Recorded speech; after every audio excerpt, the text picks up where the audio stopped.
Таныс әпкеміз қоныс тойға үйіне қонаққа шақырды. Бүгін кәрістердің стилін көрсететін болам. Мына велосипед 7 миллион теңгеден асады десем сенесіздер ме? Өзім де таң қалып қалдым. Негізі кәрістер ескі апартаментті ремонт жасап, жаңа апартамент сияқты өмір сүреді. Үй 140 квадрат метр екен. Мына дизайн, мына үй, мына түс маған қатты ұнады. Дәл мен армандағандай ас үй екен. Ас үйдің кеңдігін, үлкендігін айта алмаймын. Бұйыртса дәл осындай ас үй менде болады деп армандап кеттім. Үйге жанға қажеттінің барлығы жағдай жасалған екен.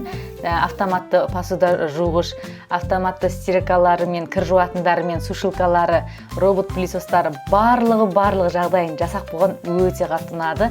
Және детский балалар бөлмесіне қарасаңыз, думанды дәл осындай болса екен деп армандап кеттім. Кең, таза, еш нәрсе жоқ. Басқа әжетханаға қатты ғашық болдым. Қонақ үйге кіргенде әсер алдым ғой. Іші әдемі, түстері үйлескен, гүліне шейін бар. Ал жатын бөлмеге келетін болсақ, артық еш нәрсе жоқ. Тап-таза, минимализм. Әр бөлмеде ауа тазартқыш бар.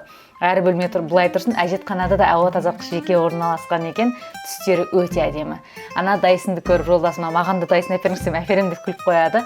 Үйдің түсі маған қатты ұнады. Бежевый, серый, ақ түстердің барлығын әдемі үйлестірген екен.